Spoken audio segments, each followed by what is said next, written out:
Years గా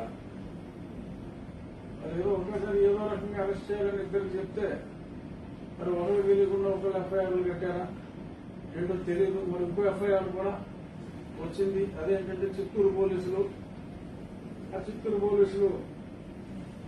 గిరిధర్ గారని వాళ్ళ వైస్ ప్రిన్సిపాల్ అక్కడ మరి వాళ్ళ సెల్ ఫోన్ నుంచి ఒక మెసేజ్ వచ్చిందని, అందులో ప్రశ్న పత్రం ఉందని, సో కాబట్టి ఆ ప్రశ్న పత్రం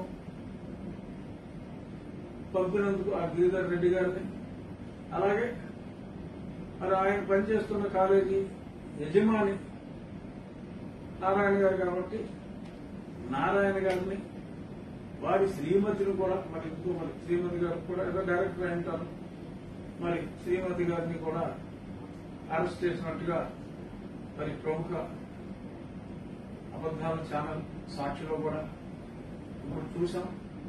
మరి సాక్షిలో ప్రశ్నాపత్రం వచ్చింది, TV9 లో ఇది వచ్చింది, ల్యాండ్ పూలింగ్ వచ్చింది, ఇప్పుడు రోడ్డు ఉన్నాయంటున్నారు. ఒకే తారీఖు ఆల్మోస్ట్ ఒకే సమయంలో ఇక్కడ ల్యాండ్ పూలింగ్, అక్కడ అది ఒకేసారి ఎలా చేశారు ఆశ్చర్యం.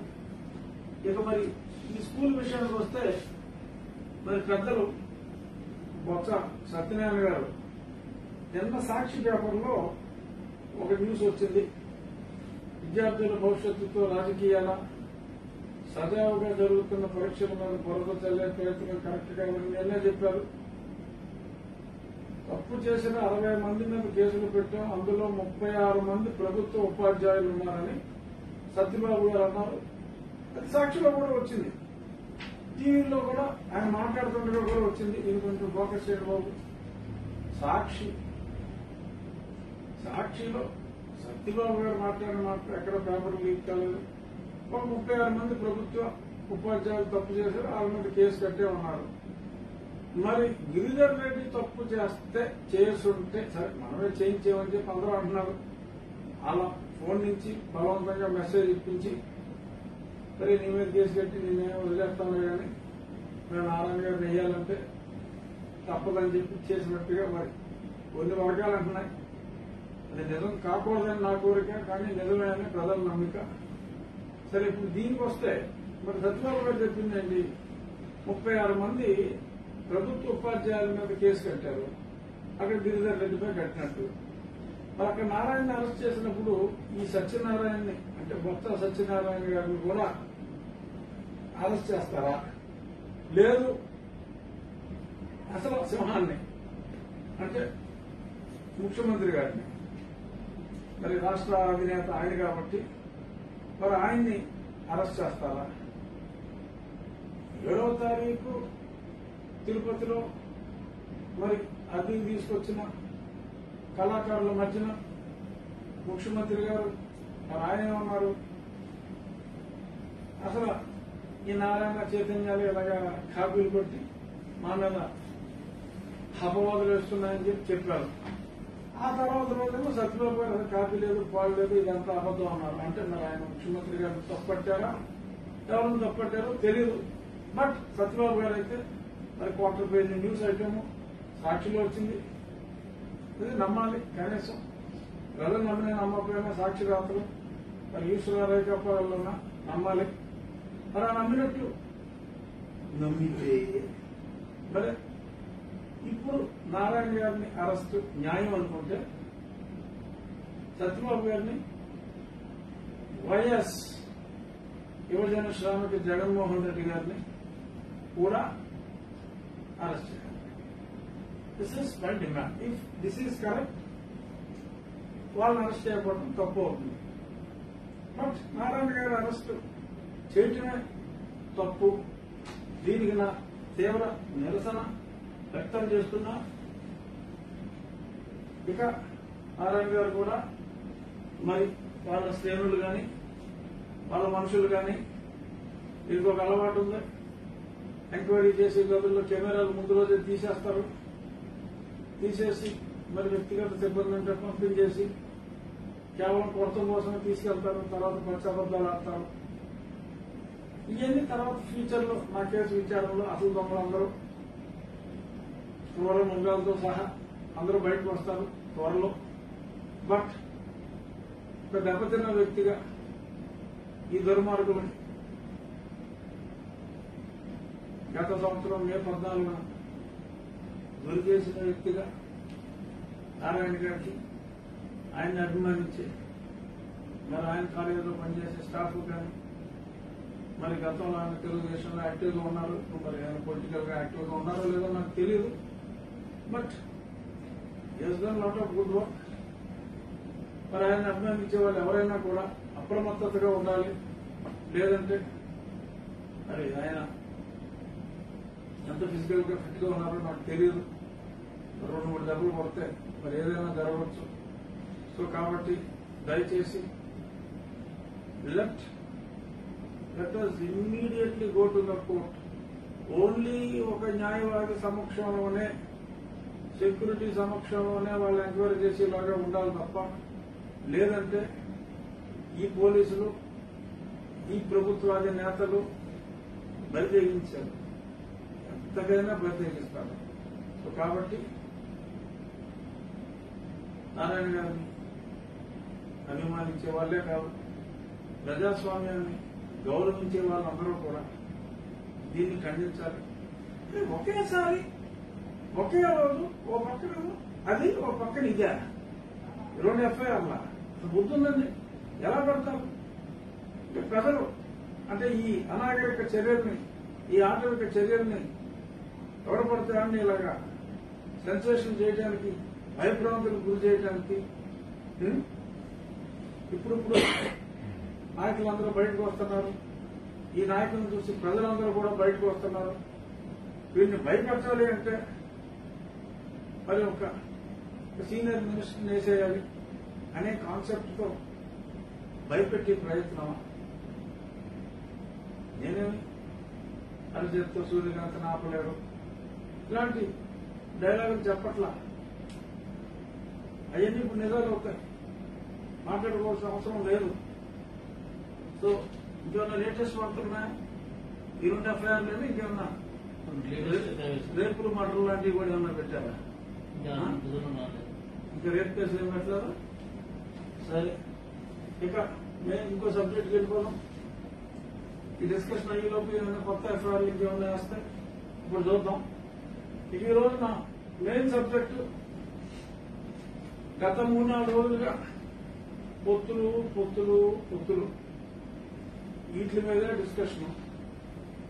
మధ్యలో కొన్ని క్రూర మృగాల పేర్లు కూడా ప్రవేశపెట్టారు. అదేంటంటే అంటే రజనీకాంత్ సినిమాలో డైలాగు.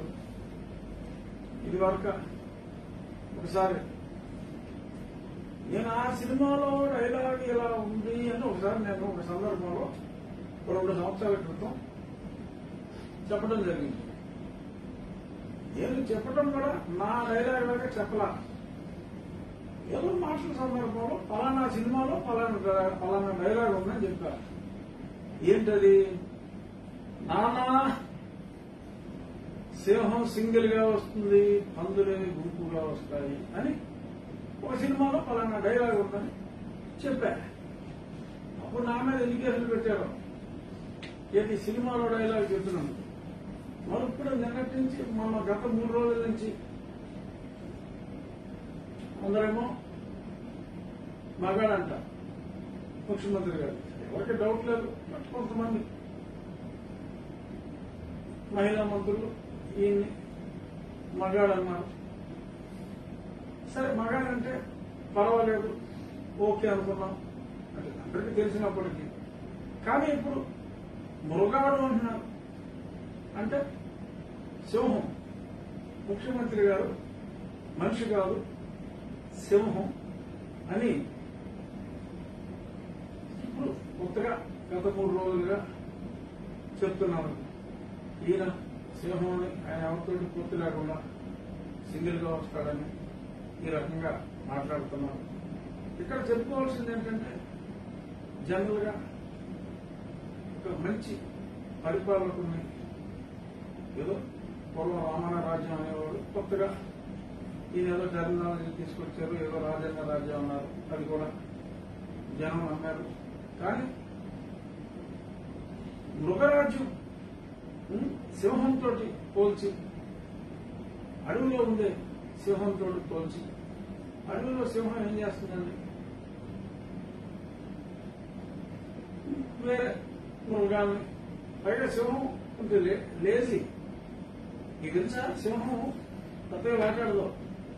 శివంగి మిసెస్ సింహం మేజర్ గా వేటాడి తీసుకొస్తే తిని పెడుతుంది, అంతే తప్ప సింహం పెద్దగా చేసేదే ఉండదు.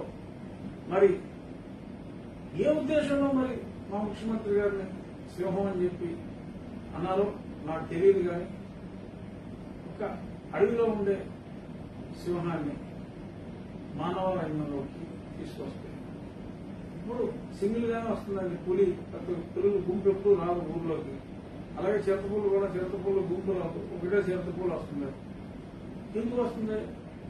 సింగిల్ గా ఏదో తినేసి పోదాం వస్తుంది. అప్పుడు ప్రజలు ఏం చేస్తారు? గుంపుగా వెళ్తారు, దాన్ని ఎదుర్కొంటారు. సింగిల్ గా వచ్చింది కదా చిరతపులి, ఆహా ఈ సింగిల్ గా వచ్చిన చిరతపులికి సన్మానం చేద్దాం, లేకపోతే సింగిల్ గా వచ్చిన చిరతపులి రేపు ఎలక్షన్ లో పోటీ చేస్తే ఓటేద్దాం అని చెప్పి బ్రహ్మరథం పట్టరు. సింగిల్ గా వచ్చిన క్రూరం మృగాన్ని మరి ఎలా అయితే జనం తిరగబడి తమను తాము కాపాడుకుంటారో అటువంటి కంపారిజన్లు దయచేసి చేయొద్దని కోరుకుంటూ ఇప్పుడు అసలు పొత్తుల విషయాన్ని వద్దాం. ఇప్పుడు దానికి క్రూర మృగం గురించే మాట్లాడుకున్నాం, ఇప్పుడు పొత్తుల గురించి మాట్లాడుకున్నాం. ఏంటి? చంద్రబాబు నాయుడు గారు మాట్లాడారు. ఏమన్నారు ఆయన? ప్రజల్ని మనం కాపాడాలంటే మనం ఏ త్యాగాలకైనా రెడీ అవ్వాలన్నారు. ఆయన నాకు తెలిసి పెద్దగా పొత్తుల గురించి మాట్లాడారు. ప్రజల్ని గెలిపించాలి, మనం ఇబ్బందుల్లో ఉన్నారు అని చెప్పి ప్రజల కోసం మనం ఎటువంటి త్యాగానికైనా సిద్ధం కావాలి అన్నారు. ఎటువంటి త్యాగానికైనా సిద్ధం కావాలి అంటే అదైనా అర్థం చేసుకోవచ్చు. ఎందుకంటే పొలిటీషియన్లు ప్రజల కోసం త్యాగం చేయాలంటే ధైర్యంగా పోరాడాలి. ధైర్యంగా పోరాడినప్పుడు మాట్లాడినప్పుడే మా వాళ్ళు రకరకాల కేసులు పెడతారు కాబట్టి, సో ఆ కేసును ఎదుర్కోవాలంటే ధైర్యం కావాలి. కాబట్టి ఎస్, మనం ఎటువంటి త్యాగానికైనా ఈ పోరాటంలో ఎటువంటి త్యాగాలకైనా మనం సిద్ధం కావాలి, ప్రజలందరినీ ఒకటి చేయాలి అన్నారు. ఎస్, ప్రజలందరినీ ఒకటి చేసే ప్రయత్నంలో కొంతమంది కొన్ని పార్టీలకి వాళ్ళ మైండ్ సెట్ ఎలైన్ అయి ఉంటుంది. కాబట్టి ఆ ప్రజలందరినీ ఒక త్రాటి మీదకి తీసుకొచ్చే ప్రయత్నంలో అది కూడా ఉండొచ్చు, ఇది కూడా ఉండొచ్చు. ఏదైనా ప్రజల కష్టాలు చూసి చెల్లించిన పార్టీగా yes we are doing the right thing. అలాగే పవన్ కళ్యాణ్ గారు కూడా నేను ఎవరి పల్లకి మోయటానికి ఇక్కడ లేదు, ప్రజల పల్లకి మోయటానికి నేను సిద్ధంగా ఉన్నాను అని చెప్పి ప్రస్తుతం ప్రజలు పడుతున్న కష్టాలు చూసి ఆయన బాగా రియాక్ట్ అయ్యారు, ఈయన కూడా బాగా రియాక్ట్ అయ్యారు. ఇది చూసి, ఈ రియాక్షన్ చూసి ఈ రెండు కలిసిపోతే మా పునాదులు గల్లంతని చెప్పి మా పార్టీ వాళ్ళు కంగారు పడి దమ్ముంటే సింగిల్ గారా, అసలు నువ్వు సింగిల్ గా వస్తావా, వీళ్ళతో వస్తావా, ఆడితో అసలు బీజేపీతో వస్తావా, ఎవరితో వస్తావా నాకు చెప్పు, ఏం నీకు చెప్పాలా, ఎందుకు చెప్పాలి, ఆ స్ట్రాటజీ నీకు చెప్తావా? What is all this non sense? ఎందుకు అలాగా మన పార్టీని మరి ఏదో మన 151 అన్నారు, కాదు కూడదంటే 175 ఎందుకు రావన్నారు. మరి ఇంతలా మాట్లాడుతున్నప్పుడు ఎందుకు ఈ వేలతనం, ఎందుకు ఈ పిరికితనం, ఎందుకు ఈ ఆడతనం అని కూడా ప్రజలందరూ కూడా మాట్లాడుకుంటున్నారు. ఎందుకంటే మన భయాన్ని మనం ఒక కోప రూపంలోనో ఒక తిట్టు రూపంలోనో మనం చెప్పేస్తాం ఓపెన్ గా. ఎందుకు భయపడాలి? నిజంగా మనకి అన్ని సీట్లు వస్తాయనుకుంటే కలిస్తే కలవనివ్వండి. ఏమైంది? కలిస్తే కలవనివ్వండి, కలిస్తే కలుస్తారు. ఇప్పుడు యాక్చువల్ గ్రౌండ్ రియాలిటీ ఏంటంటే ఇవాళ ఉన్న పరిస్థితుల్లో ఇవాళ ప్రజలు ఒక చెత్త పన్ను కానీ, ఒక కొత్తగా వేసిన 40% ఇంటి పన్ను పెంపకం కానీ, అలాగే ఇంకో 40% మన ఎన్నికలని చెప్పినప్పటికీ 40% విద్యుత్ ఛార్జీలు లాస్ట్ మంత్ బిల్లు ఈ మంత్ బిల్లులో అటువప్పులు కూడా వేసుకుంటే పెరిగిపోయి 40% ఇది పెరిగిన తర్వాత కానీ ఇంకా ఎన్నో ఈ వాటర్ ఛార్జెస్ అన్ని కూడా ఇంకా పెంచుతున్నారు. సరే, పెట్రోల్ మీద tax highest in the country మన ఆంధ్ర. ఇటువంటి పరిస్థితుల్లో ప్రజలు డిసైడ్ అయ్యారు ఏంటంటే ఈ ప్రభుత్వాన్ని ఓడించాలి అని. ప్రభుత్వాన్ని, నేను పార్టీల గురించి మాట్లాడుతున్నాను. ఏ పార్టీ ఉంటే ఆ పార్టీ ప్రభుత్వం. నన్ను ఉంచుకున్నా ఇంకా నేనున్నా రెండింటిలో ఏది నిజంగా సరే నన్ను ఉంచుకున్న పార్టీ ప్రస్తుత ప్రభుత్వంలో ఉంది కాబట్టి రేపు ఎలక్షన్ అంటూ వస్తే ఈ పార్టీని ఓడించడానికి ప్రజలు డిసైడ్ అయిపోయారు. ఆ ప్రజలు డిసైడ్ అయినప్పుడు ఏం చేస్తారు? మనం తెలంగాణలో చూసాం. హుజూరాబాద్ లో గతంలో 60,000 వచ్చింది కాంగ్రెస్ కి 3 సంవత్సరాల క్రితం, బీజేపీకి 18,000 ఓట్లు వచ్చింది. మొన్న స్ట్రాంగ్ అభ్యర్థి బీజేపీకి ఉన్నారు రాజేందర్ గారు. మరి 60,000 వచ్చిన కాంగ్రెస్ ఆ 18,000లో 2,000 వచ్చింది. రాజేంద్ర గారు 25,000 నుంచి 30,000 మెజార్టీతో 10 లక్షల రూపాయలు ఇంటికి ఇచ్చినప్పటికీ కూడా ఇస్తారని చెప్పారు. కొంతమందికి ఇచ్చారు. మరి ఓటుకు కూడా నాకు చాలా బాగా ఇచ్చారని అన్నారు. ఏదైనా అలా ఉన్నప్పటికీ కూడా ఏమైంది అక్కడ? ప్రజల పల్సు, ప్రజలు తెలివి తక్కువలు కాదు. ప్రజలు ఒకరిని ఎంచుకొని వారికి వేసేసారు ఓటు. ఇక్కడ కూడా పీపుల్ హ్యావ్ డిసైడెడ్. ప్రజలు ఒక పొత్తుకు వచ్చేశారు. ఏంటంటే ఎవరు అభ్యర్థి అయినప్పటికీ కూడా స్ట్రాంగ్ అభ్యర్థి ఎవరైతే పార్టీల మధ్యన పొత్తున్నా లేకపోయినా పొత్తు ఉండాలన్నది ప్రజల కోరిక. కానీ ఒకవేళ ఏ కారణం చేతైనా పొత్తు లేకపోయినా, ఎందుకంటే ఓపెన్ గా ఈయన మాట్లాడలేదు, ఆయన మాట్లాడలేదు, బట్ పీపుల్ హ్యావ్ డిసైడెడ్ పొత్తు ఉండాలి అని. పీపుల్ హ్యావ్ డిసైడెడ్ పొత్తు ఏ పరిస్థితుల వలన లేకపోయినప్పటికీ కూడా ఒక చోట సపోజ్ తెలుగుదేశం స్ట్రాంగ్, అంటే నేను డైరెక్ట్ గా ఎగ్జాంపుల్స్ కన్ఫ్యూజన్ లేకుండా చెప్తున్నాను. గంప కొత్తగా పవన్ కళ్యాణ్ గారి అభిమానులు ఉన్నా కూడా ఈ సీట్లో నెగ్గే పరిస్థితి లేదు. మన అభిమానుల శాతం 10% ఉంది ఇక్కడ, లేకపోతే 15% ఉందనుకుంటే వీళ్ళు కూడా అటేసేసి, ఎందుకంటే ఇక్కడ కావాల్సింది చంద్రబాబు నాయుడు గారిని గెలిపించాలా, పవన్ కళ్యాణ్ గారిని గెలిపించాలా అని కాదు. ప్రజలు ఒకసారి ఓడిపోయాం, ఇప్పుడు మనల్ని మనం గెలిపించుకోవాలి. గెలిపించుకోవాలి అంటే ఒక నాన్ యువజన శ్రామిక రైతు కాంగ్రెస్ పార్టీ నుంచి ఎవరికైతే ఎక్కువగా గెలిచే అవకాశం ఉందో వాళ్ళని బలపరచాలి అని చెప్పి నేను ఎంతో మందితో మాట్లాడా, నేను సర్వేలు చేయించా. People have decided not to vote for my present party. అది నిజం. అది ఎవరికేస్తారు అంటే ఆ స్థానంలో ఎవరు బలంగా ఉన్నారని ప్రజలు విశ్వసిస్తే వాడికే వేస్తారు. అది ఏ పార్టీ అయినా కావచ్చు. బట్ మా పార్టీ చేయకూడదు అనేది ఎక్కువ మంది అనుకుంటున్న సిద్ధాంతం యాజ్ ఆఫ్ నౌ. ఈ పరిస్థితి ఇలాగే కొనసాగితే మరి ఇది పెను తుఫానుగా మారే ప్రమాదం ఉంది. మరి సరి చేసుకోగలరా, చేసుకుంటారా అనేది, ఎందుకంటే సరి చేసుకునే అవకాశాలు చాలా తక్కువగా ఉన్నాయి. యాజ్ ఇట్ ఈజ్ గా 151 పక్క 175కి ట్రై చేద్దామనే ఒక ఆలోచనలో ఉన్నారు. కాబట్టి గతంలో ఒకసారి మనం చెప్పుకున్నాం మంచి మాటలు. భోగాలముగా పెంచిన వారికి దీప నిర్వహణ గంధము, అరుంధతిని, మిత్రవాక్యము, వినడు కనడు మూర్ఖనడు, ఆ రకంగా ఉంది. మరి పరిస్థితి చూద్దాం. మరి రాబోయే రోజుల్లో ప్రజలు ఈ పొత్తుకి డిసైడ్ అయిపోయారు కాబట్టి ప్రజల కోరికను మన్నించి పార్టీలు కూడా వారి వ్యక్తిగత భేషజాలని పక్కన పెట్టి ప్రజల కోసం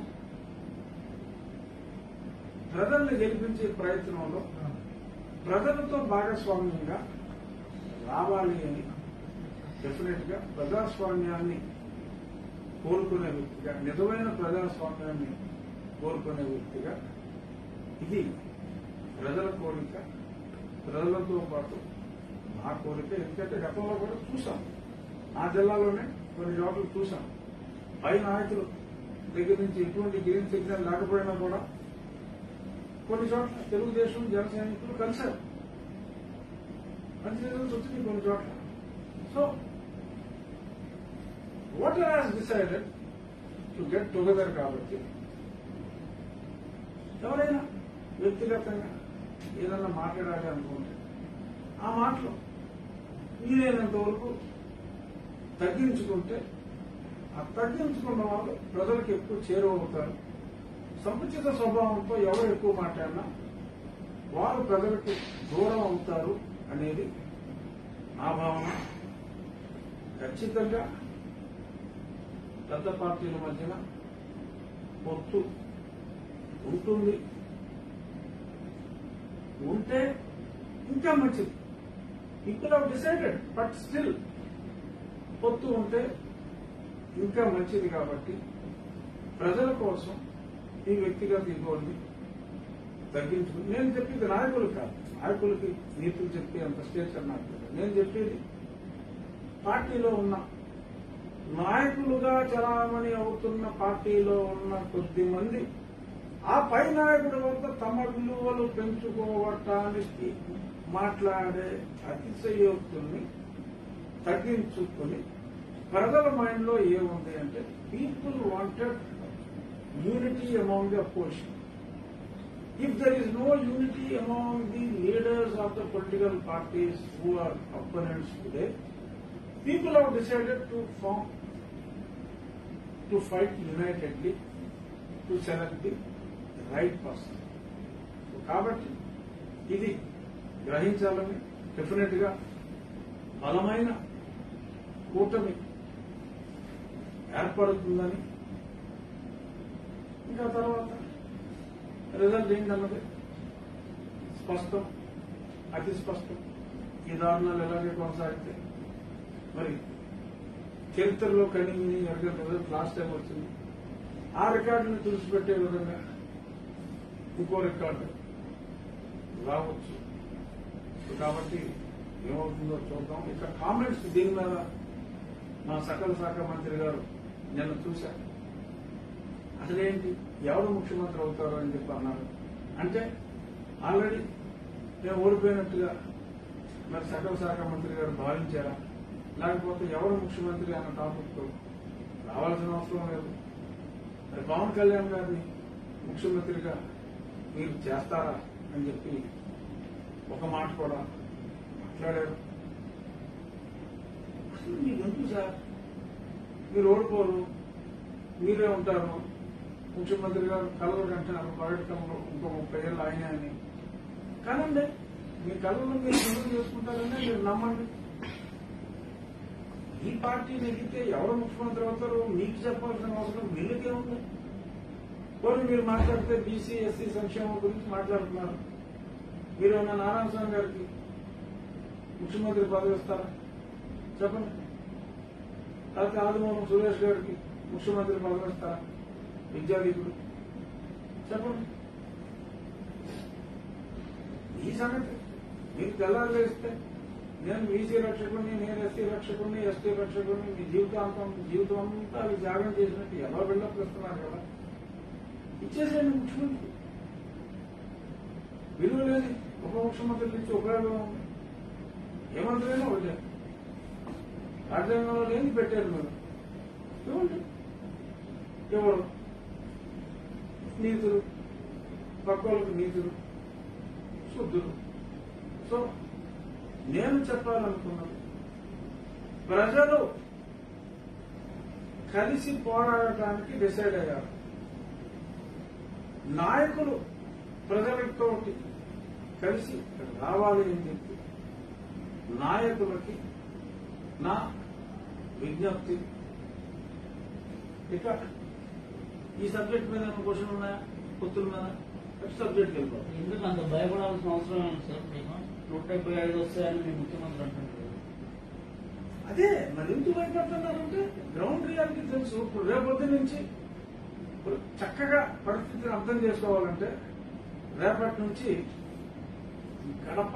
గడపకి వైఎస్ఆర్ గడపకి వైఎస్ఆర్ అని చెప్పి ఒక స్కీమ్ పెట్టారు. నా అదృష్టం నన్ను అక్కడికి రానివ్వకపోవటం, అలాగే నన్ను ఏదో డిస్క్వాలిఫై చేయాలని చెప్పి పాపం కలెక్టర్లుగా మా ఎంపీలు తపస్సులు చేయటం ఓకే. కాబట్టి నేను అదృష్టవంతుడు. రేపొద్దున మరి మొన్నాబాయ్ ఎంబీబీఎస్ సినిమాలో లాగా మరి ఎంత మర్యాదగా డెఫినెట్ గా మర్యాద ఇస్తారు. గోదావరి జిల్లాలో అయితే ఎక్కువ మర్యాద ఇస్తారు. చక్కగా భోజనం పెడతారు, అన్ని చేస్తారు. చేసి నాకు అందిన సమాచారం మేరకు మరి ఆ చెత్త పన్ను బిల్లులు ఎక్కువ మంది కట్టలేదు. మరి ఆ కట్టిన కొంతమంది ఆ చెత్త పన్ను బిల్లులు, మరి కొత్తగా వచ్చిన కరెంటు బిల్లులు, ఇంకా ఏదో లెటర్లు ఉంటే ఇంట్లో ఆ లెటర్ పన్ను బిల్లులు, ఇలాంటివన్నీ కూడా మరి ఇచ్చి మరి దీని సంగతి ఏంటి బాబాయ్ అని చెప్పి అడుగుతారని చెప్పి తెలిసింది. మరి పోలీస్ సెక్యూరిటీని కూడా గంట పెట్టుకుని వెళ్తారా?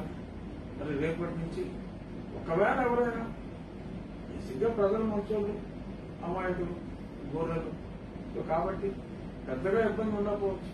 కానీ ఒకవేళ ఎవరైనా రాజకీయ చైతన్యం కలిగిన వాళ్ళు 4 ప్రశ్నలు అడిగితే నొచ్చుకోకుండా మరి వీళ్ళు సమాధానం చెప్పాలని చెప్పి వాళ్ళకి ఏమైనా శిక్షణా తరగతులు ఇచ్చి పంపిస్తే ఒక 4 రోజులు ఆలస్యమైనా చాలా బాగుంటుందేమో ఆలోచించాలి. ఎందుకంటే ముఖ్యమంత్రి గారు ఆయన చాలా తెలివైన వారు. ఆయన ఇంట్లో బయటికి రావు. ఆయన పులివెందుల ఎమ్మెల్యే అయిన సరే గడప ఆయన తిరగడం. వీళ్ళందరూ తిరగాలి. ఈ ఎమ్మెల్యేలు 150 మంది, 150 ఓట్లు ఆయన తీసేస్తే 150, ఈ 150 మంది తిరగాలి. మరి తిరిగితే ఏమని తిరుగుతారు, ఎలా తిరుగుతారు, ఏం చెప్తారు అనేది మరి దేవుడికి తెలియాలి. ఈలోపు మరి వీళ్ళు ఉన్నారు వాలంటీర్లు. మొన్న భట్టు దేవానంద్ గారు చాలా అద్భుతమైన ప్రశ్న వేశారు కోర్టులో. అసలు ఎవరో బాబు ఈ వాలంటీర్లు ఎవరు, వీళ్ళు ఎలా వచ్చారని. సో దానికి సోషల్ మీడియాలో కూడా వచ్చింది. వాలంటీర్లో 95% మా కార్యకర్తలే అని చెప్పి మా ప్రాంతీయ పార్టీ జాతీయ కార్యదర్శి గతంలోనే సెలవిచ్చారు. మొన్న ఒక మంత్రి గారు ఏ పార్టీకి సంబంధించి వేరే పార్టీ వాళ్ళు ఎవరైనా ఉన్నా ఇమ్మీడియట్ గా వాలంటీర్ని తీసేస్తామని చెప్పి సాక్షాత్తు ఒక మంత్రి గారు డైరెక్ట్ గానే మరి సిగ్గు లేకుండా సిగ్గు విడిచి మాట్లాడారు. ఈ వాలంటీర్ వ్యవస్థ ఒక బోగస్ వ్యవస్థ. మరి ఏదన్నా రేపు కోర్టులో ఏ రెస్పాన్సిబిలిటీ లేకుండా మరి వీళ్ళని ఇంత క్యాష్ ఇచ్చి ఒక 15,000, 20,000 కోట్లు క్యాష్ వీళ్ళ చేతికిచ్చి మరి జనాలకి డిస్ట్రిబ్యూషన్ చేస్తూ ఉంటే అది ఎంత చెడ్డ పని అనేది మరి రేపు ఆ కోర్టు విచారణలో ఇటువంటివన్నీ బయటకు వస్తే చాలా బాగా ఉంటుంది. చూద్దాం రేపు పొద్దున్న మా వాళ్ళు గడప వెళ్ళినప్పుడు ఆ ప్రజల రియాక్షన్ ఏంటో కూడా చూద్దాం. దాన్ని బట్టి ఈ ఎలక్షన్లో ఇవన్నిటి మీద ప్రజలు ఏమనుకుంటున్నారు అనేది కూడా చాలా క్లియర్ గా అర్థమవుతుంది. ఇంకొకటి రైతుల్ని ఈ రైతు ప్రభుత్వం అసలు మా రైతు భరోసా కేంద్రాలను చూసి అసలు ఆ ప్రపంచ దేశాలన్నీ కూడా అసలు ఎవరి జగన్ అసలు ఏమిటి, అసలు ఈ ఫార్మర్ కి జగన్ ఇస్తున్న ఇంపార్టెన్స్ ఏంటి, ఇటువంటి నాయకుడు చరిత్రలో అసలు ఎలా పుట్టాడు అని చెప్పి మాట్లాడుకుంటున్నట్టుగా సాక్షి పేపర్లో రాసుకోవడం మనం చూసాం. కానీ ఇక్కడ జరుగుతున్న దారుణాలు మచ్చుకి కొన్ని ముచ్చరించుకున్నాం. వ్యవసాయ సెస్, మార్కెటింగ్ సెస్ 1% ఉన్న వరి మీద సెస్ని మరి ఇప్పుడు 2% చేశారు. అంటే 100% పెంచారు. పెద్దలు, దయగల హృదయాలు, విశ్వార్థ పరులు, గడుగులు సంధించి జగన్మోహన్ రెడ్డి గారు మరి 100% అది పెంచారు. అలాగే ముఖ్యంగా మా గోదావరి జిల్లాలో వాళ్ళ హైదరాబాద్ కంటే సాఫ్ట్వేర్ ఎక్స్పోర్ట్లు ఉన్నాయి. బెంగళూరుకి, చెన్నైకి మనకి ఏనాడు ఎక్స్పోర్ట్స్ లేవు. మనకు ఉన్నదే ఆక్వాకల్చర్ ఎక్స్పోర్ట్స్. మంచి ఎక్స్పోర్ట్స్ 37,000 కోట్లు ఎక్స్పోర్ట్స్ ఉంటే మరి అందులో చాలా కరెక్ట్ ఫిగర్ కూడా తీసుకొచ్చాం. 64,000 కోట్లు భారతదేశం నుంచి ఎక్స్పోర్ట్స్ అయితే ఆంధ్రప్రదేశ్ నుంచి 58% అంటే 37,000 కోట్ల ఎక్స్పోర్ట్ మన ఆంధ్ర రాష్ట్రం నుంచి. అందులో ప్రిడామినెంట్లీ సింహభాగం మా గోదావరి జిల్లా నుంచి. అంటే ఆ కోనసీమ ప్రాంతం, నా పార్లమెంట్ ప్రాంతం, ఏలూరులో పెట్టలేదండి. నా పార్లమెంట్ ప్రాంతం కొంత ఆ కృష్ణా జిల్లాలో ఓవర్లాప్ అయిన ఆ ప్రాంతం.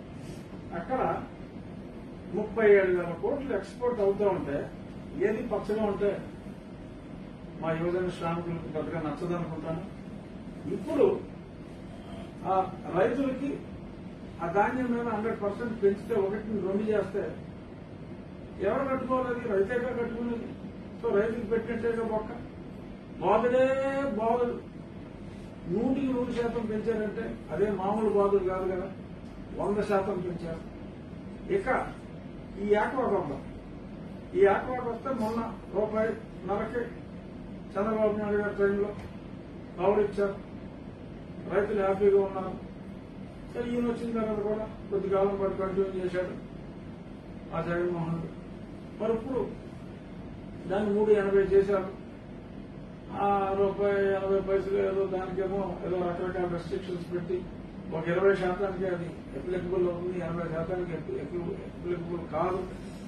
వాళ్ళకు కూడా ఆ ₹1.80 ఇచ్చినా ఎంతకి ఇచ్చినా పవర్ 10-15 గంటలు ఉండదు. ఉండనప్పుడు ఆ డీజిల్ వేసుకోవాలి. డీజిల్ వేసుకుంటే ఆ కాస్ట్ పెరిగిపోయింది. ఇప్పుడు ఏం చేశారంటే ఆ ఫినిషింగ్ ప్రోడక్ట్ మీద గతంలో 0.25% ఉన్న సెస్ 1% చేశారు. అంటే 400% పెంచారు. ఈ బడ్డను ఎవరికండి? రైతుకే. వరి పండించిన రైతే, రేయి పండించిన రైతేగా. ఇకపోతే చేప ఇంకొకటి మా ఏరియాలో పెద్దగా కొత్త ఎకానమీ సర్వే అవుతుంది. ఎంప్లాయ్మెంట్ ఉంది అంటే మత్స్య పరిశ్రమ కూడా ఇంపార్టెంట్. ఈ మధ్యన ముఖ్యమంత్రి గారు కూడా చేపల కొట్లు అక్కడక్కడ ఓపెన్ చేసి మురిసిపోతున్నాడు. నా పులివెందులకు నేను చేపలు తాగలిగానని చెప్పి ఏదో పెద్ద పరిశ్రమ తీసుకొచ్చినట్టు ఆయన కళ్ళలో ఆనందం. నిజంగా ఆనందానికి ఒక మెజర్మెంట్ ఉంటే ఎవరో 1,00,000 కోట్లు పరిశ్రమ తీసుకొస్తే అంత ఆనందించేవాడేమో. ఒక చిన్న చేపల కొట్టు, రైలు కొట్టు తీసుకొచ్చి మరి జగన్మోహన్ రెడ్డి గారి కళ్ళల్లో అసలు మామూలు ఆనందం చూడాల. Okay fine. బట్ ఆ చేప మీద 0.5% ఉన్నదాన్ని 1% మార్కెటింగ్ సెస్ చేశారు. మొన్న రోజా గారు కూడా ఒక మంచి 2 చేతుల్లో 2 చేపలు పట్టుకుని ఒక చేపల కొట్టు ఓపెన్ చేశారు. గుడ్. చేపలకి ముఖ్యమంత్రి గారు సంతోషిస్తున్నారు, రోజా గారు సంతోషిస్తున్నారు. సో ప్రజలు కూడా పులివెందుల ప్రజలతో పాటు రాయలసీమ ప్రజలు కూడా మరి అంతకుముందు ఎప్పుడు చేప తిన్నారు లేదో, రైతు తిన్నారు లేదో నాకు తెలియదు. మరి ఇప్పుడు బాగా తింటున్నట్టుగా అనుకోవాలి. మరి అంటే కరెంట్ బిల్లు అన్ని పెడితే సుమా. సో ఇది పక్కన పెడితే ఈ 100% చేపల మీద, 100% ధాన్యం మీద, 400% రొయ్యల మీద మరి పెంచిన ఈ ఛార్జీలు రైతు నటి నిలుస్తాయి. అంటే రైతు బాధుడు స్కీమ్ లో భాగంగా ఇవన్నీ పెంచారు. ఇది కాక ఒక కొత్తది, ఇది తలుచుకుంటే మీ గుండె ఆగిపోతుంది. ఇంకా అసలు ఎవరో రేపొద్దున మా జిల్లాలో ఏ ఇంటికి వెళ్ళినా ఆక్వా పరిశ్రమ మీద ఆధారపడిన వాళ్ళే ఉంటారు. ఆ ఎమ్మెల్యేల పరిస్థితి ఏంటి అని తలుచుకుంటే అసలు నాకు భయం వేస్తాం. ఆక్వా ప్రాసెసింగ్ ప్లాంట్ ఈ రొయ్యని ఎవరన్నా కొనుక్కుని దాని తలకాయ తీసి ప్రాసెస్ చేసి ఫ్రీజ్ చేసి పెడతారు. ఒక మీడియం ఒక 40 టన్నులు డైలీ ప్రాసెస్ చేసే కెపాసిటీ ప్లాంట్ ఉంటే 40 నుంచి 50 టన్నులు అంటే 100-200 టన్నులు కూడా ఉన్నాయి. 40 టన్నుల ప్లాంట్ నుంచి 50 టన్నుల ప్లాంట్ కి 4 లక్షల లీటర్ల నీరు వాడతారు. రాష్ట్ర ప్రభుత్వం ఏమి సెపరేట్ గా లైన్లు వేసి లేకపోతే జగన్మోహన్ రెడ్డి సిమెంట్ ప్లాంట్ ఇచ్చినట్టు ఎక్కడో నదిగా అవతలు ఉంటే అక్కడి నుంచి పైప్ లైన్ నుంచి వాటర్ సప్లై చేసి ఛార్జీలు ఏమి తీసుకోవట్లేదు. ఇదేంటంటే ఉన్న ఏ కెనాల్ పక్కన వేసుకున్నారు, డ్రైనేజ్ వాటర్ కూడా వాడుకుంటారు, అదే ప్యూరిఫై చేసి మళ్ళీ దాన్ని క్లీన్ చేసి మళ్ళీ డ్రైన్ లో వదిలేస్తారు. సో సర్క్యులేషన్ లో వాడుకుంటారు. అంత కన్యూ అవనే అవ్వకపోయినా దానికి ఒక ఛార్జ్ ఉంది. ఏంటంటే ₹1.21. జాగ్రత్తగా నోట్ చేసుకుని ప్రజలారా, ఇవాళ వీడికి పడింది బ్యాండ్, రేపు మనకే అవుతుంది బ్యాండ్. ₹1.21 1000 లీటర్లు. దాన్ని ముఖ్యమంత్రి గారు పెంచారు. ఎంత పెంచారు అంటే ఊహించండి సరదాగా ఎంత పెంచి ఉండొచ్చు. ఎవరిని ఊహించండి మీరు. ఇందాక చెప్పాను కదా, శ్రీనివాస్ గారు 100%, 200% పెంచి చెప్పారు. ఈ ₹1.21 1000 లీటర్లు ఉన్నదాన్ని జస్ట్ కేవలం ఒక 99.8 రెట్లు అంటే ₹1.21 ఉన్నదాన్ని ₹120 చేశారు. దయాకర హృదయాలు, మంచి మనసున్న రైతు బాంధవులు, రైతుల కష్టాలు చూస్తే నిద్రాహారాలు మానేసి పరితపించే మా యువజన శ్రామికు జగన్మోహన్ రెడ్డి గారు 99.8 రెట్లు పెంచారు. అంటే గతంలో ఒక ఫ్యాక్టరీ వాళ్ళు నెలకు ఒక ₹5,000 నీటి ఛార్జెస్ కడితే ఇవాళ ఆ బిల్లు రోజుకి ఒక 60,000 నుంచి 65,000 కొన్ని పెద్ద ఫ్యాక్టరీలు అయితే రోజుకి ₹1,00,000 నీటి బిల్లు కట్టే పరిస్థితికి తీసుకెళ్లారు. అంటే ఆ ఫ్యాక్టరీ బాగా రన్ అయితే ఓ 4-5 కోట్లు లాభం రావచ్చు విదేశీ మార్కెట్ రోజులు. దీనివల్ల చాలా అడ్వాంటేజెస్ ఉన్నాయి. మనం ఆ వచ్చే ఆదాయంలో మరి ఇప్పుడు సగం నీటికి వీళ్ళు లాగేస్తే పెద్ద జగన్మోహన్ రెడ్డి గారు ప్రభుత్వం, మరి ఇప్పుడు వాడేం చేయాలి? Processing cost, export price. ఇక్కడ జగన్మోహన్ రెడ్డి నీటికి రేటు పెంచారు కదా అంటే అక్కడ మార్ట్లో అమెరికాలో ఆ మార్ట్లో అమ్మేటప్పుడు ఆ రేట్ పెంచరు కదా. ఇక్కడ జేటాక్స్ కి అక్కడ రేట్ పెరగదు కదా. అది ఇంటర్నేషనల్ మార్కెట్, చైనా నుంచి వస్తుంది, రకరకాల దేశాల నుంచి, తైవాన్ నుంచి వస్తుంది, థాయిలాండ్ నుంచి వస్తుంది. ఆ ప్రైస్ కాంపిటీషన్. మరి ఇక్కడ తీసుకుని వదిలేసే నీటికే మరి రోజుకి ₹1,00,000 జగన్ ట్యాక్స్ పడిపోతే మరి ఎలాగ సర్వైవ్ అవుతారు వీళ్ళు? అది కూడా ఈ రొయ్య ఖరీదు చేసే దాంట్లో మినహాయించుకుంటే వీడు ప్రాసెస్ చేయగలరు. అంతిమంగా నష్టపోయేది ఎవరు? రైతు. సో రైతుకి ఎన్ని రకాలుగా హింసించాలో అన్ని రకాలుగా రైతుని మరి పేరులోనే రైతు కాంగ్రెస్ అని ఉంది. అది కేవలం పేరుకే పరిమితం చేసి ఇన్ని రకాలుగా ఇలా చేస్తున్నారు. ఆ మార్కెటింగ్ ఖర్చులు పెంచి కూడా ఎంత పెంచామని చెప్పి దాని మీద మళ్ళీ ఏదో రకంగా అప్పులు లేపి ఎలాగైనా సరే ఇలా రుణానందం కోసం వీళ్ళు చేస్తున్న రుణయజ్ఞంలో భాగంగా రకరకాల ఐడియాస్ తో వస్తున్నారు. మరి ఇప్పుడు ఆ మార్కెటింగ్ సెస్ మీద కూడా అప్పు లేపాలని, మరి దాన్ని మరి ఇంక దేనికి ఖర్చు పెడతారో ప్రస్తుతానికి అయితే వాళ్ళకి తెలియదు కాబట్టి మనకు అసలు తెలియదు. మరి ఇది ఎన్నాళ్ళు ఎలా సాగుతుంది అనేది మనం చూడాల్సిందే.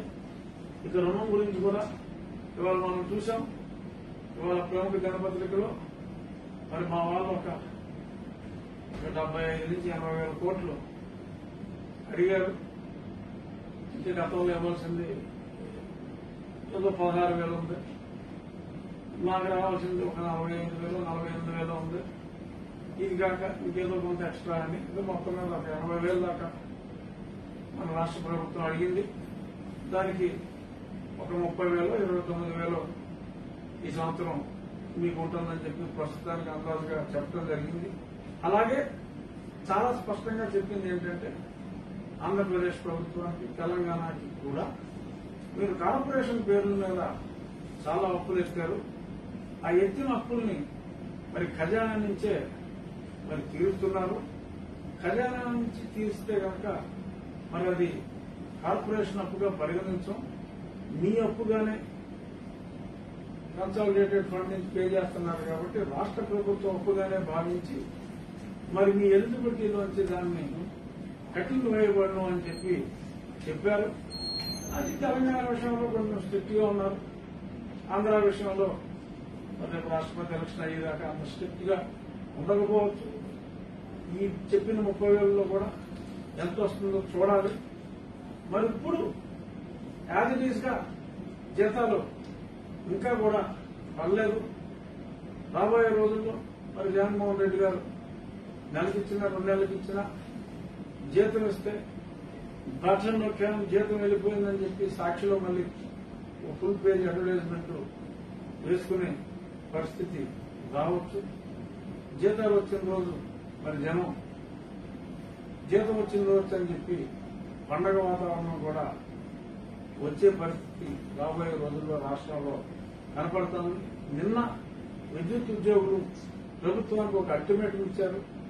ఏంటంటే చూసారా మీరు విద్యుత్ ఉద్యోగుల అల్టిమేటం? 1వ తారీఖు మాకు జీతాలు ఇవ్వకపోతే సహాయ నిరాకరణ చేస్తాం. ఈ నెల మటుకు మీకు ఎగ్జామ్షన్ ఇచ్చాం. ఈ నెల మటుకు 11వ తారీఖు దాకా టైం ఇచ్చాం. 11 లోపు ఈ నెల జీతం ఇవ్వాలి. వచ్చే నెల నుంచి 1వ తారీఖు కల్లా ఇవ్వకపోతే ఖబర్దార్ అని చెప్పి విద్యుత్ ఉద్యోగులు అన్నారు. డెఫినెట్ గా రేపొద్దు నుంచి అందరూ కూడా ఇదే మాట అంటారు. 1వ తారీఖు జీతం ఇవ్వలేని ప్రభుత్వం ఉన్నా ఒకటే ఊడినా ఒకటే, ఉన్నా ఊడినట్టే. అదే నువ్వు ప్రభుత్వం ఇంత ట్యాక్సెస్ కలెక్ట్ చేసి ఆ ప్రభుత్వంలో పనిచేసిన వాళ్ళకే నువ్వు జీతం ఇవ్వకపోతే దానికి సకల శాఖ మంత్రి గారు ఏమంటాడు? ఇదంతా ఆ చంద్రబాబు నాయుడు చేసింది. చంద్రబాబు నాయుడు చిన్నాళ్ళు ఇచ్చాడు కదా జీతాలు టైంకి. ఏ రోజు ఆలస్యం చేశాడైనా? ఒకటంటే 1వ తారీఖు ఆదివారం 31 ఇచ్చాడు ఆయన. ఎప్పుడు ఇలా చేయలేదే. ప్రతిదానికి ఏ ప్రభావం ఎందుకు ఇప్పుడు నువ్వు చేతులు ఎందుకు ఇవ్వట్లేదంటే అప్పుడు చంద్రబాబు నాయుడు చేశాడు. ప్రతిదానికి ఆయనకి 12 రోజులు అద్భుతంగా పరిపాలించాడు. సరే మన మాటలు నమ్మారు. పాప అసలు కాదనుకున్నాం, అది వేరే. పాప ఆయన దురదృష్టం, ప్రజల దురదృష్టం. బట్ ఇప్పుడు కూడా ప్రతిదానికి మన చేతగాని తనాన్ని కూడా అలా మాట్లాడితే ప్రజలు ఎందుకు నమ్ముతారు? మన కష్టాన్ని మనం చెప్పుకోగలిగితే చెప్పుకోవాలి, లేదంటే మూసుకోవాలి. అంతేగాని అలాగే మాట్లాడి మరి రేపటి నుంచి మీరు కూడా 1వ తారీఖు జీతం ఇవ్వకపోతే సహాయ నిరాకరణ చేస్తే మన హాస్పిటల్లో పనిచేసే డాక్టర్లకి మరేమో రజనీ గారు దంచేస్తున్నారు. ప్రధానమంత్రి గారు టైం రావాలి, విద్యార్థులకి బెడ్ పక్కకి వెళ్ళి పాఠాలు చెప్పాలి. ఏదో అసలు పొద్దున్న 9 నుంచి 4 దాకా ఉండాలి, నేను అన్ని చూసుకుంటా, లేకపోతే కుదరదు అంటున్నారు. జీతం ఏమా టైంకి పనిచేస్తారు. రేపు నుంచి నువ్వు 1వ తారీఖు డాక్టర్ జీతం లేదనుకోమ్మా రజనీ గారు, అలా ఉద్యోగాలకు రారు. ఏం చేస్తారు? నువ్వు 10వ తారీఖు జీతం ఇస్తే 10 నుంచే ఉద్యోగానికి వస్తారు, 1 నుంచి 10 దాకా రారు. ఏం చేస్తారు? ఉద్యోగులకి జీతాలు ఇవ్వటం ప్రభుత్వ కనీస బాధ్యత. అది కూడా తెలియద్దా? కళ్యాణ్ గారి స్టైల్లో అడగాలంటే అది కూడా తెలియద్దా మీకు? నొక్కాలి, బయోమెట్రిక్ నొక్కాలి, టైంకి పని చేయాలి, అన్నీ చేయాలి. నువ్వు జీతం ఇవ్వా? నువ్వు టైంకి జీతం ఇవ్వా? వాళ్ళకున్న ఎలిజిబిలిటీస్ ఏది ఇవ్వరా? ఇప్పుడు ప్రభుత్వ ఉద్యోగులు అసలు మాకు రిటైర్మెంట్ బెనిఫిట్స్ వస్తాయా రావా అని చెప్పి బిక్కుబిక్కుమంటే ఉన్నారు గతంలో. ఇప్పుడు అసలు జీతం వస్తుందా రాదా అనే బిక్కుబిక్కు పరిస్థితికి వెళ్ళిపోయారు. మరి ఇప్పుడు రేపు కేంద్రం మరి మనం ఆల్రెడీ చేసిన అప్పులకే 30,000 కోట్లు కూడా వస్తాయో రావో ఈ సంవత్సరం తెలియదు. మరి ఎలా ఉన్న ఈ పరిస్థితుల్లో మరి రేపు జీతాలకి వీటికి ఇబ్బంది వస్తే వాళ్ళ పరిస్థితి ఏమిటి? ఇప్పటికే మనం ఎన్నో వాగ్దానాలు చేశాం. అసలు సింపుల్ క్యాల్కులేషన్ సార్. ఒకసారి ఏంటంటే మా వాళ్ళు ఏం చెప్పారు, 150 ఓట్లు మినిమం 175 కన్నా ఎక్కువ రావడం లేదు కాబట్టి 175 సాటిస్ఫై అయిపోతాం అని చెప్పారు ముఖ్యమంత్రి గారు. అంతే కదా. ఇప్పుడు ఎంప్లాయీస్ కాంట్రాక్టర్లు అందరినీ కూడా రెగ్యులైజ్ చేస్తా ఉన్నాం, క్రమ పద్ధతికి ఇస్తా ఉన్నాం. ఒక్కటి చేయలే. ఈ ప్రభుత్వ ఎంప్లాయీస్, టీచర్లు క్రమబద్ధీకరణ చేస్తా ఉన్న ఈ ఎంప్లాయీస్ వీళ్ళ కుటుంబ సభ్యులు తక్కువలో తక్కువ వేసుకుంటే లీస్ట్ 40 లక్షల మంది ఉంటారు. గతంలో ఇంకో 30 లక్షల మంది అన్నా మాకు ఓటేశారు. నాకు తెలుసు మా పోస్టల్ ఓట్ యూనివర్సిటీలో దాన్ని బట్టి మేము అందాజుగా వీ హ్యావ్ అన్ ఐడియా. కనీసం ఒక్క ఓటు కూడా పడదు. 40కి 40 ఓటు అంటే మాకు పడిన 30 లక్షలు కూడా పోతాయి. అయిపోయి చెత్త పనులు కట్టి కూడా ఎవడన్నా మాకు ఓడేస్తాము. విద్యుత్ బిల్లు పెరిగింది. రోడ్డు మీద వెళ్తే మరి నిన్న ఈనాడు పేపర్లో చూసాం, మన సాక్షిలో రోడ్డుకు గుంతలా, సామాజిక కళ్ళకు గంతలా అని చెప్పి ఒక చెత్త ఆర్టికల్ రాశారు. బట్ ప్రతి రోడ్డు గురించి వీళ్ళు సర్వే చేసిన దగ్గర మార్చి కొన్ని రోడ్లు తీసుకుని పేపర్లో 166 కిలోమీటర్లు పరిశీలిస్తే చిన్న గుంతలు అంటే 6 సెంటీమీటర్ల నుంచి 20 సెంటీమీటర్ల పైన గుంతలు అన్ని కలిపి 6,220 గుంతలు 160 కిలోమీటర్లు. మరి ఇవి గణాంకాలతో సహా మరి ఇవ్వడం జరిగింది. అలా మరి గుంతలు లేవంటారు మా వాళ్ళు. అంటే అసలు రోడ్లే లేవంటే కరెక్ట్ గా ఉండేదేమో. మరి అందుకని మరి గుంతలా గంతలా అని మాట్లాడుతున్నారు. జనం ఉన్నారు, మనమే అమెరికా వాళ్ళు కాదు కదా చెప్పేది. ఇక్కడ ఆంధ్రాలో తిరిగే వాళ్ళు రోడ్ల మీద తిరుగుతున్నారు. అందరికీ మీకులాగా హెలికాప్టర్లు ఉండవు తిరగడానికి. రోడ్ల మీద తిరిగితే వాళ్ళందరికీ ఆ కష్టాలన్నీ అర్థమవుతున్నాయి. మరి ఎందుకు అర్థం చేసుకోవట్లేదు మనకు తెలియదు. కొండారెడ్డి వైఎస్ కొండారెడ్డిని అరెస్ట్ చేశారు కదా. అవును. అదే కేవలం లంచం అడిగినందుకే అరెస్ట్ చేస్తున్నారా లేదా వేరే కారణాలు ఏమైనా ఉన్నాయి? అంటే నేను విన్నది వైఎస్ కొండారెడ్డిని హైదరాబాద్ లో అరెస్ట్ చేసి తీసుకొచ్చి అరెస్టు చూపెట్టకుండా ఇక్కడికి వచ్చిన తర్వాత రవికుమార్ అన్న వ్యక్తితో వాళ్ళ కంపెనీకి సంబంధించిన వాళ్ళ దగ్గర కంప్లైంట్ తీసుకుని ఇక్కడ అరెస్ట్ అయినట్టుగా చూపించారనేది నాకు వచ్చిన ఇన్ఫర్మేషన్. ఇది ఎంతవరకు కరెక్ట్ అన్నది నేను అథెంటిక్ గా చెప్పలేను. బట్ మోస్ట్ రిలయబుల్ సోర్సెస్ నుంచి నాకు అందిన సమాచారం ఇనిషియల్లీ దేవర్ రిలక్టెంట్. ఇప్పుడు అక్కడ ఆ రాయలసీమలో ఈ దందా కల్చర్ అనేది అలవాటు అయిపోయింది. అడుగుతారు, నాకు ఎంత ఇస్తామని అడుగుతారు. ఎవరు రోడ్డు వేసినా సరే నాకు ఎంత ఇస్తామని చాలా మంది నాయకులు అడుగుతారని అందరికీ తెలిసిన విషయం.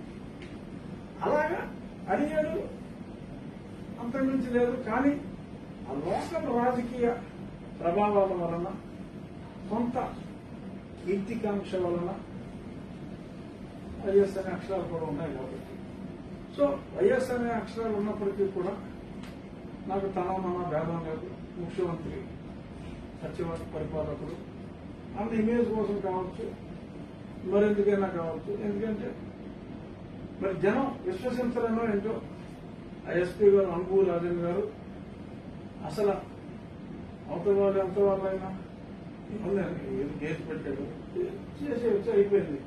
మరి దానికి వైఎస్ కొండారెడ్డి అరెస్టు అని పెట్టి పెద్ద హెడ్డింగ్ సాక్షిలో దాని కింద ఎంత వారైనా, రూలింగ్ పార్టీకి దగ్గర వారైనా, ముఖ్యమంత్రికి బంధువులైనా ఆశ్రిత పక్షపాతం లేకుండా అరెస్టు చేయగల వాళ్ళము ఇట్లు అనుభూరాజని అని చెప్పి చెప్పాల్సిన అవసరం లేదు. వాళ్ళు లంచం అడిగింది కూడా కర్ణాటక మంత్రి ఎవరో ఆయనకి సంబంధించినటువంటి కంపెనీ, కర్ణాటక మంత్రి వీళ్ళంతా ఒకటే తగుడు. వాళ్ళ దగ్గర నుంచి లంచం అడగటండి. అసలు ఈ కేసు అంటే వేరే మతలకు ఏమన్నా ఉన్నదే వేరే. అది ఏంది కీర్తికాంక్ష కొంత. అక్కడ కూడా కొంచెం ఆయన ఒక ruling king pins of our పార్టీకి కాస్త వ్యతిరేకంగా ఉన్నారని. వ్యతిరేకం అంటే రాజకీయంగా వైఎస్ వివేకానంద రెడ్డి హత్య కేసులో వైఎస్ వివేకానంద రెడ్డి గారు కూడా ఇదే పార్టీలో ఉన్నారు కదా. మరి ఇదే పార్టీలో ఉంటే ఆయన ఓం నమః శివాయ కదా. అదే వైఎస్ సునీతమ్మ వైపు వీళ్ళు ఏమైనా మొక్కినందువల్ల వాళ్ళని అరెస్ట్ చేశారని అయ్యుండొచ్చు. ఇప్పుడు ఎందుకంటే మనకి పూర్తి వివరాలు తెలియదు కాబట్టి మనం దాని గురించి మనం ఎక్కువ మాట్లాడుకుంటే బాగోదు. పూర్తి వివరాలు తెలియదు కాబట్టి. కానీ బట్ అనురాధన్ గారు ఎవరైనా సరే అరెస్ట్ చేస్తామంటే కొంచెం అనుమానం కలగటం సహజం. ఇంటర్వ్యూకి రోడ్డు అలైన్మెంట్ కేసులో A1 గా చంద్రబాబు నాయుడు గారిని పెట్టారు. ఇంకా ఆయన కూడా అరెస్ట్ చేస్తారా? పెట్టారా? పెట్టారు. A1 చంద్రబాబు నాయుడు ఇప్పుడు అంటే చూడలేదు. A1 నేను చంద్రబాబు ఎక్స్పెక్ట్ చేశా ఏంటంటే గత వారం రోజులుగా మా బాబు అందరూ ఫుల్ అటెన్షన్ వెళ్ళి బాబు ఇది మెయిన్ పెద్ద పాయింట్ చెప్పారు. గత వారం రోజులుగా చంద్రబాబు నాయుడు గారి సభలకి అద్వితీయమైన రెస్పాన్స్. నేను కూడా మన ఛానల్లో కూడా మాట్లాడా. ఆ జనాలను చూస్తే ఎవరికైనా మెంటల్ వచ్చేస్తుందని కూడా మాట్లాడాను. డెఫినెట్ గా మెంటల్ వస్తుంటుంది ఆ జనాలను చూసి. గతంలో ఇక్కడ ఏమి జరగలేదా అని సుప్రీంకోర్టు తీర్పు కూడా ఇచ్చిన తర్వాత మరి ఈ రకంగా మరి ఆయన ప్రజల్లో తిరిగితే మన పునాదులు కదిలిపోతాయి అన్న భయంతో మరి చంద్రబాబు నాయుడు గారి మీద ఈ ఎఫ్ఐఆర్ ని